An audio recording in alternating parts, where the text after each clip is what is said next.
Selanjutnya yang akan kita bahas adalah komponen silabus yang sedikit banyak sudah kita singgung dalam slide sebelumnya. Silabus merupakan bentuk penjabaran dari kurikulum. Produk pengembangan kurikulum ini memuat rambu-rambu dalam menjawab 4 pertanyaan mendasar dalam pembelajaran. Apa itu? Oke, yang pertama adalah kompetensi apa yang akan dikuasai peserta didik. Yang kedua, apa yang harus dipelajari untuk mencapai kompetensi tersebut. Setelah menentukan kompetensi, kemudian apa yang harus dipelajari, materi apa yang harus dipelajari. Yang ketiga, pengalaman belajar seperti apa yang harus didesain agar peserta didik dapat menguasai kompetensi tersebut. Kemudian pertanyaan yang keempat adalah bagaimana cara mengetahui tingkat pencapaian kompetensi oleh peserta didik. Setelah menentukan kompetensi, apa yang harus dipelajari, pengalaman belajar seperti apa, kemudian yang terakhir adalah bagaimana cara mengetahui bahwa kompetensi tersebut telah tercapai.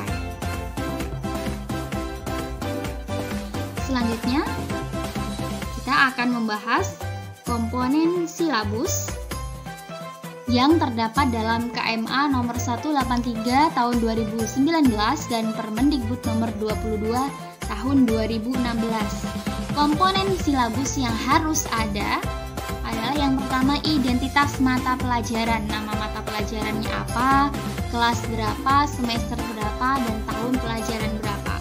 Yang kedua adalah identitas sekolah atau madrasah, nama sekolahnya.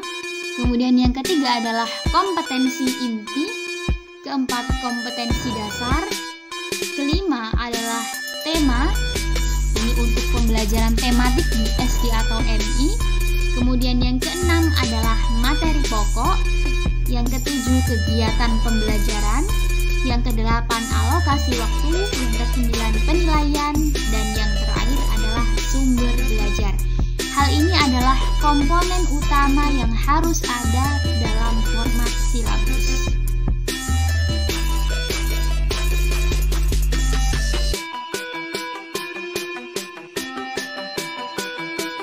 Kita lanjutkan ke langkah pengembangan silabus dalam juknis pengembangan silabus. Yang pertama, silabus ini dikembangkan berdasarkan standar kompetensi lulusan dan standar isi untuk satuan pendidikan dasar dan menengah sesuai dengan pola pembelajaran pada setiap tahun ajaran tertentu. Dan pada akhirnya, silabus digunakan sebagai acuan dalam pengembangan rencana pelaksanaan pembelajaran atau yang sering kita kenal dengan RPP. Langkah yang kedua adalah merumuskan indikator pencapaian kompetensi. Dalam indikator ini nanti digunakan kata kerja operasional agar lebih detail dan nyata bagaimana caranya kompetensi inti dan kompetensi dasar ini dicapai. Kemudian langkah yang ketiga adalah mengidentifikasi materi pembelajaran. Dengan memperhatikan cakupan aspek kognitif berupa fakta, konsep, prinsip, dan prosedur. Kemudian aspek psikomotor dan aspek afektif, serta urutan materi pembelajaran. Pendekatan prosedural maupun pendekatan hierarki yang mengacu pada IPK atau indikator pencapaian kompetensi. Selanjutnya, langkah yang keempat adalah mengembangkan kegiatan pembelajaran. Nah, dalam pengembangan kegiatan pembelajaran ini juga mengacu kepada IPK dengan memperhatikan kesesuaian tingkat kompetensi, urutan kegiatan pembelajaran, dan penentuan kegiatan tatap muka. Kemudian yang kelima adalah menentukan jenis penilaian. Dalam hal ini, menentukan jenis penilaian ini tes atau non-tes, kemudian teknik penilaian, akan menggunakan tertulis, lisan, atau praktek, dan bentuk penilaian. Ini akan penilaian uraian atau pilihan ganda. Kemudian langkah yang selanjutnya adalah menentukan alokasi waktu dengan memperhatikan beberapa hal.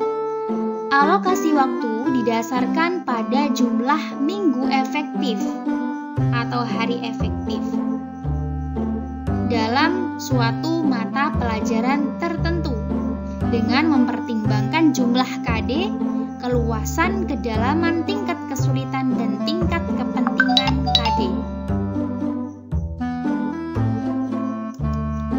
Langkah yang selanjutnya adalah menentukan sumber belajar dengan memperhatikan atau mempertimbangkan beberapa hal, yaitu menentukan jenis sumber belajar yang akan dipakai, seperti buku, laporan hasil penelitian, jurnal, majalah ilmiah, kajian pakar bidang studi, karya profesional, buku kurikulum, rumusan berkala, dan lain sebagainya.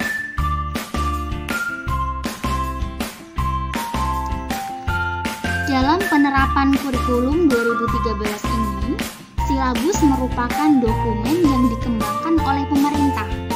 Walaupun demikian, masih terbuka bagi satuan pendidikan untuk mengembangkan silabus sendiri sesuai dengan kondisi serta kebutuhan satuan pendidikan.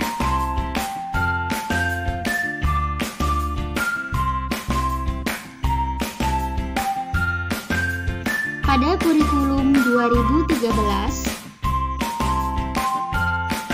pengembangan silabus pada tingkat Kementerian Pendidikan dan Kebudayaan dilakukan oleh Badan Penelitian dan Pengembangan. Pengembangan silabus muatan lokal pada tingkat daerah dilakukan oleh Tim Pengembangan Kurikulum Provinsi untuk wilayah provinsi. Kemudian tim pengembangan kurikulum kabupaten atau kota untuk wilayah kabupaten atau kota. Kemudian pengembangan silabus muatan lokal pada tingkat satuan pendidikan dilakukan oleh guru secara mandiri atau berkelompok dalam sebuah sekolah atau madrasah atau beberapa sekolah, seperti kelompok musyawarah guru mata pelajaran atau yang sering kita dengar dengan MGMP atau pusat kegiatan guru atau PKG.